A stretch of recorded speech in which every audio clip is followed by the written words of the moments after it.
अस्सलाम वालेकुम जी। मेरा नाम सुहेल अब्बास है और आप देख रहे हैं learn with Suhail official YouTube channel. नाज़रीन, आज हम पाकिस्तान के जो टैक्सेशन के प्रॉब्लम्स हैं हम उनको देखेंगे। पाकिस्तान का जो टैक्सेशन सिस्टम है वो थ्रू आउट द इयर्स वो काफ़ी लूप होल उसके अंदर रही हैं और उसकी वजह से पाकिस्तान को अब इस टाइम बहुत ज़्यादा मसाइल का सामना हो भी रहा है। अभी जो आईएमएफ के साथ हमारा इशू हुआ है, हमारी जो डील हुई है उसके मुताबिक अब फिर जो पाकिस्तान की गवर्नमेंट है उन्होंने इनडायरेक्ट टैक्सेशन जो है वो लगाने स्टार्ट कर दिया। अब सारा जो बोझ होगा पाकिस्तान के जितने भी मसाइल हैं वो बात वहीं आ जाती है कि खाते बड़े हैं और भुगतना आम इंसान को पड़ता है, और वो हम सारे इस चीज़ को सफ़र कर भी रहे हैं। तो देखते हैं पाकिस्तान के अंदर जो low tax to GDP ratio, Pakistan has been suffering from low tax to GDP ratio since long. There are multiple reasons, इसकी वजह से बहुत बहुत से इस तरह के मसाइल हैं।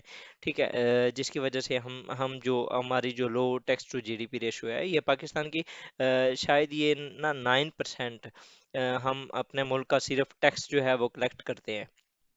मतलब कि आप ये देख लें कि सिर्फ 9% अभी हम कलेक्ट करते हैं। अगर फॉर एग्जांपल हम इसको 30 या 40 या 50 तक ही ले जाएं तो हमारे ये जो आईएमएफ के मसाइल हैं, हमारे जो हम लोन लेते हैं चाइना से, केएसए से, यूएई से, हम इन सारे अपने जो मसाइल हैं इनको हल कर सकते हैं। किसी भी मुल्क के ना तीन मेजर रिसोर्सेज होते हैं ऑफ रेवेन्यू।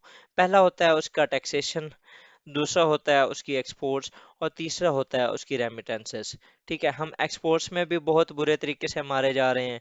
हम रेमिटेंसेस पहले कुछ थोड़ा सा अरसा स्टेबल रहे हैं, ठीक है, लेकिन वो भी अब डिक्लाइन कर रहे हैं। और टैक्सेशन तो वैसे ही डिक्लाइन है। मीन कि हमारा जो एक रेवेन्यू वाला सिस्टम है वो तो बिल्कुल ही तबाह हो चुका है। ठीक है, तो अब हमने इसको किस तरीके से सेट करना है, इसकी फर्स्ट ऑफ ऑल तो हम ये देखते हैं कि इसकी रीजंस क्या है। ठीक है, इसमें सबसे पहले जो रीजंस है अगर बताऊं तो एक flawed, corrupt and inefficient tax structure है। आप ये देख लें कि आपके जो एफबीआर के ऑफिशियल्स होते हैं वो भी काफ़ी इन्वॉल्व होते हैं इस तरह की चीज़ों में। उसके बाद जी दूसरा है lack lack of political will. हमारी जो गवर्नमेंट है वो चाहती ही नहीं है कि वो इसको टैक्स का जो नेट है उसको इंक्रीज किया जाए और उसके अंदर उन सब दोस्तों और भाइयों को लाया जाए, क्योंकि जो ओवरऑल पॉलिटिकल एलीट है, हमारे कुछ फैमिलीज ही हैं जो कि हमें रूल कर रही हैं, तो वो सारी अंदर से एक ही हैं। तो अब वो क्यों चाहेंगी कि उनके ऊपर टैक्सेशन हो? तो उसकी एक जो मेजर वजह यही है कि टैक्स इवेजन जो होती है। ठीक है, मतलब कि वो क्या करते हैं, वो कोशिश ये करते हैं कि उनको किसी न किसी तरीके से सब्सिडीज देते रहते हैं। ठीक है, या उनको वैसे ही टैक्स एग्जेम्पशन दे दी जाती है। तो ये एक बहुत ही मतलब कि ना मसला है। उसके बाद ये कम्प्लेक्स टैक्स सिस्टम पाकिस्तान के अंदर, आप अगर ये देखें कि सिंपल आपने बैंक अकाउंट बनाना है तो आपको इतना ज़्यादा मसला नहीं होता, लेकिन आपने अगर फॉर एग्जांपल अपने आप को फाइलर करना है, आपने अपने आप को फाइलर बनाना है, तो आपको उसके लिए ढेरों एक फॉर्मेलिटीज़ हैं जिनको आपने फुलफिल करना पड़ता है। तो एक हमारा जो कम्प्लेक्स टैक्स सिस्टम है उसका जो स्ट्रक्चर है वो भी एक बहुत बड़ा इशू है। उसके बाद ये poor performance of the tax collectors. तो ये जो सारी चीज़ें हैं, आपका जो flawed and inefficient tax structure हो गया, पॉलिटिकल वेल का इशू हो गया, टैक्स इवेजन हो गई, कम्प्लेक्स जो टैक्स सिस्टम है, poor performance of tax collectors. तो ये सारी जो रीजंस हैं आपकी जो टैक्सेशन है वो नहीं हो पा रही। अब इसका जो इम्पैक्ट होता है वो क्या होता है जी? इसमें सबसे पहले आप ह्यूज बजट डेफिसिट, मतलब कि आपके जो एक्सपेंसेस होते हैं वो ज़्यादा हो जाते हैं और आपके जो रेवेन्यू जनरेशन होती है वो कम होती है। लेट्स सपोज कि आपको मैं अपनी ही एग्जांपल दूं, तो लेट्स सपोज कि मैं जो अगर फॉर एग्जांपल मैं कमाता हूँ 20 रुपए, ठीक है, और मैं घर का जो खर्चा है उसको मैं 25 रुपए या 30 रुपए कर लेता हूँ, तो ऊपर वाले 10 मुझे कहाँ से आएंगे? उसके लिए मुझे किसी न किसी से लोन लेना पड़ेगा। ठीक है, और अगर फॉर एग्जांपल मैं, अच्छा चलो, अपनी जो रेवेन्यू है उसको 30 से लेकर 40 तक ले जाऊं और मैं अपने 20 जो है वो अपना एक्सपेंस कर लूंगा और बाकी जो 10 होंगे या 20 होंगे वो मेरी सेविंग पे हो जाएंगे। दुनिया की जितनी भी बड़ी बड़ी इकोनॉमीज हैं वो इसी तरीके के ऊपर काम कर रही हैं, लेकिन हमारा जो मुल्क है वो इसी तरह के मतलब के लोन्स और इस तरह के बैगिंग बॉल पॉलिसीज के ऊपर ही काम चला रहा है।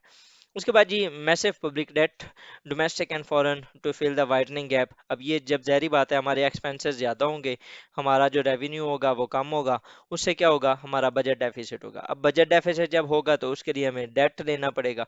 वो आप डोमेस्टिक बैंक से भी लेंगे, फॉरेन बैंक से भी लेंगे। ये जो गैप है इसको फुल फिल करने के लिए। इससे और क्या होगा, डिक्रीज होगी इन डेवलपमेंट स्पेंडिंग। अभी आप देख रहे हैं आईएमएफ के साथ जो हमारा वो हुआ है, पैकेज हुआ है, हमारा तकरीबन 32 एक दिन बढ़ा है, और 22 शायद दूसरे दिन बढ़ गया, मतलब कि कुछ कुछ ही दिनों के बाद ये हमारा ये जो फ्यूल प्राइसेस हैं ये इंक्रीज हो गए। उसके बाद ये ग्रोइंग, अब ये इसमें क्या हो गया, डेवलपमेंट की जो स्पेंडिंग है, मतलब कि एक जो आम लोग के ऊपर जो पैसा खर्च होना था वो नहीं हो रहा। उसके बाद ये ग्रोइंग डेट सर्विसेज बर्डन, ये बहुत ज़्यादा हो रहा है। उसके बाद फर्दर अगर देखें तो indirect taxes and device on both documents, business and consumer, inflation increase हो रही है। अब देख लेना कि एक फ्यूल जो लास्ट ईयर इन्हीं दिनों में 150 के राउंड अबाउट था, अब 250 प्लस हो चुका है, मीन के 300 के राउंड अबाउट वो जा चुका है। आप एक साल के अंदर अंदर बिल्कुल 100% आप डबल चीज़ों पे जा चुके हैं।